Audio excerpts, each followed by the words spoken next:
You know, in the history of philosophy, there are really three theories of nature. Incidentally, what do you mean when you use the word nature? Well, for many people, nature means the birds, the bees, and the flowers. But we do have in our minds, you see, the idea that nature is somehow outside us. We've got some nature in us.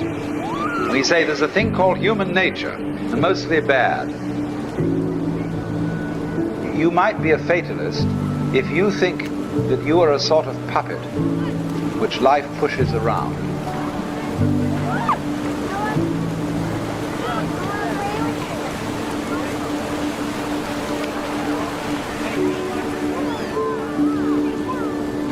We've been hoodwinked into the feeling that we exist only inside our skins. And if we do that, comes disaster. But in the point of view I'm expressing, the real you is not a puppet which life pushes around. The real deep down you is the whole universe. You are something the whole universe is doing in the same way that a wave is something that the whole ocean is doing. Well, now, there are, as I said, in the history of mankind, three theories of nature. The first theory is the Western theory, which is that nature is a machine. Our tradition has been to look upon the world as a construct, and somebody knows how it was put together. Now, let me take a second theory of nature. This is an Indian theory.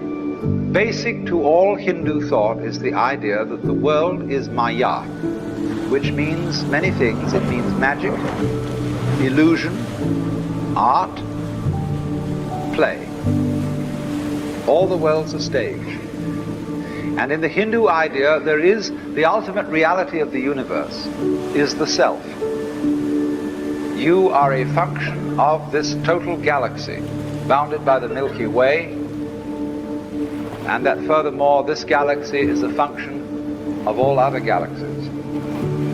And that vast thing that you see far off with telescopes, and you look and look and look, one day you're going to wake up and say, why, that's me. And in knowing that, you see that you never die.